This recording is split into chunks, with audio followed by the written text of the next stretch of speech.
Nadagdagan pa ang mga lugar na nasa red category ng COMELEC na dapat bantayan ngayong eleksyon na sa banta ng karahasan. Para tutukan yan, nag-deploy na ng daang-daang libong tauhan ng PNP at AFP. Nasa frontline ng balitang yan, si Mon Gualvez.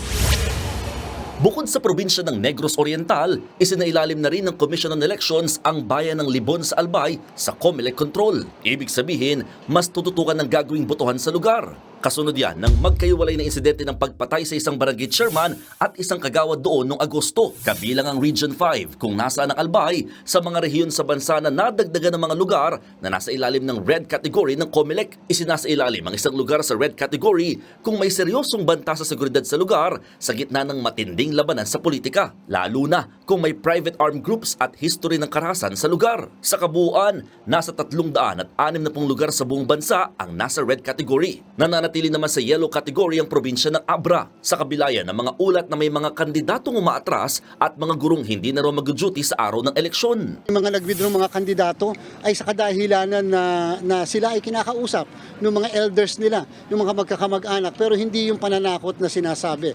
Yung mga teachers naman dahil nga sila ay related sa mga electoral board members, sa mga kandidato na tumatakbo. Pero habang mas papalapit ang botohan, ayon sa COMELEC, posibleng madagdagan pa ang mga lugar na kailangang bantayan. Kaya kanina, formal na nagdaos ng send-off at turnover ceremony ang iba't ibang ahensya. Daan-daang libong tauhan ng PNP, AFP, PCG at DepEd ang ide-deploy simula ngayong araw sa buong bansa para sa eleksyon. Sabi ng COMELEC, base sa kasalukuyang bilang ng kanilang hanay, sapat na raw na magkaroon ng isang pulis at isang AFP personnel sa kada polling precinct. Ang layo o distansya nga nila dapat nasa halos 50 metro mula sa lugar ng mismong botohan. Bagay na madaragdagan lang daw, lalo sa mga lugar na may tuturing na red category bilang areas of concern.